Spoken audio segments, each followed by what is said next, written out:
So now in this video we'll be talking about the physiology of glucose. हमारी body में glucose को कौन सा ऑर्गन ब्लड में ग्लूकोज लेवल को मेंटेन करता है, वो हमारा होता है पैनक्रियाज। अब बेसिकली होता है कि हमें ये सोचना है कि ग्लूकोज का सोर्स क्या हो सकता है। तो एक सोर्स हमारा होता है फूड। अब हमारा फूड है, ठीक है, फूड हमने लिया, इनटेक किया। फूड से डायरेक्ट एक तो ये है कि डायरेक्टली हम ग्लूकोज ही इनटेक करें। दूसरा ये भी हो सकता है जब हम डायरेक्टली ग्लूकोज इनटेक करेंगे तो वो हमारा डायरेक्टली सर्कुलेशन में आ जाएगा, ठीक है। अगर हम उसको कॉम्प्लेक्स स्टार्च और डाइसैकेराइड के फॉर्म में इनटेक करते हैं तो पहले तो उसका ग्लूकोज में कन्वर्जन होगा, और वो कन्वर्जन हमारा स्मॉल इंटेस्टीन में हो रहा है। वो कन्वर्जन होगा हमारा presence of enzyme that is alpha glucosidase. अब होता क्या है कि हमारे पैनक्रियाज में बीटा आइलेट सेल्स होते हैं और उन पे GLP-1 receptor and GLUT-1 receptors present होते हैं।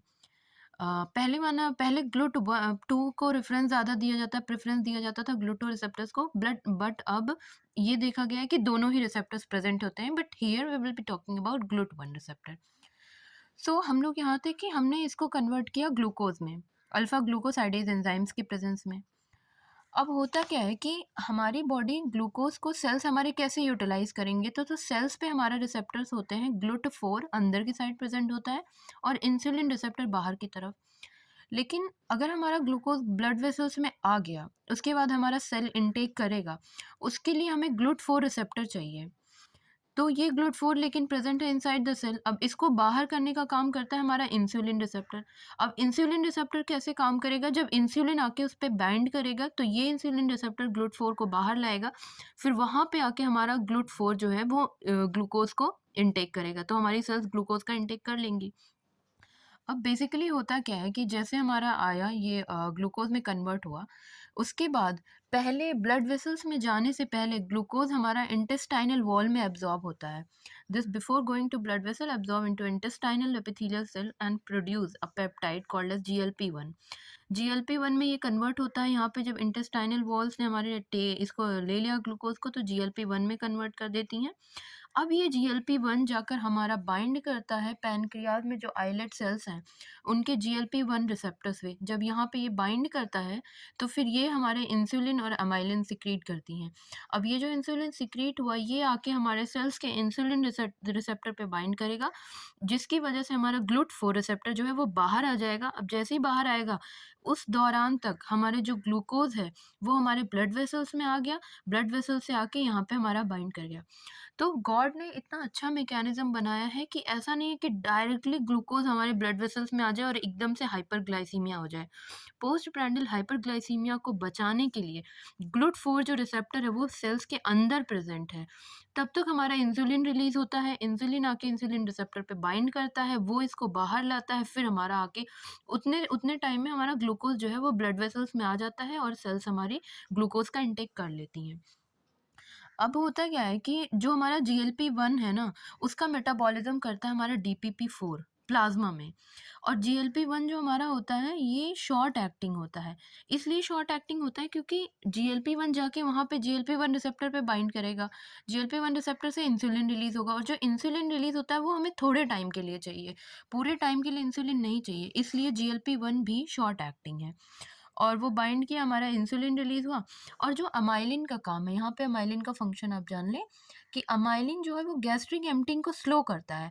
तो स्टमक से इंटेस्टाइन तक फूड को आने में टाइम लगता है, जो भी गैस्ट्रिक एम्पटिंग को स्लो करेगा, मतलब कि हमारा फूड का मूवमेंट स्लो हो रहा है, पेरिस्टालसिस कम हो रहा है।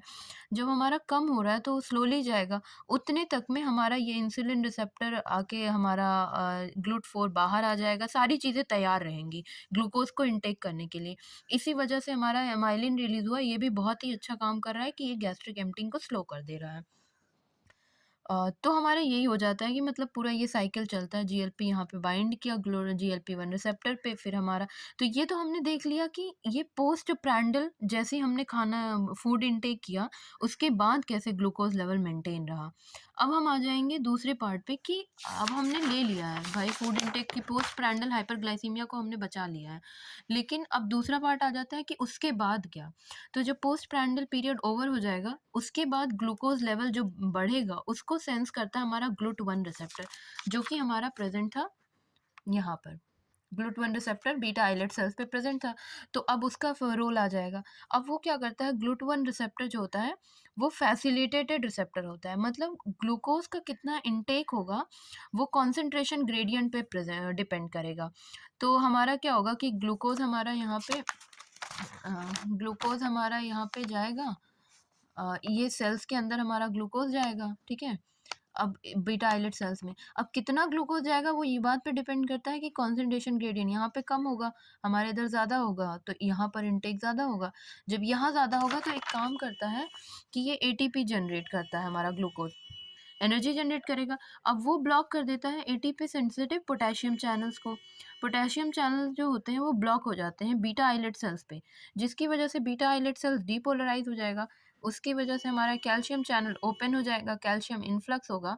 और जब भी कैल्शियम चैनल ओपन होकर इन्फ्लक्स होता है तो हमेशा कॉन्ट्रैक्शन कॉज कराता है कैल्शियम, ये यूनिवर्सल है, जिसकी वजह से फिर से हमारे बीटा सेल्स जो है वो इंसुलिन रिलीज करेंगे। तो ओवरऑल देखा गया कि इंसुलिन रिलीज किस बात पे डिपेंड कर रहा है, ग्लूकोज कॉन्सेंट्रेशन इन ब्लड।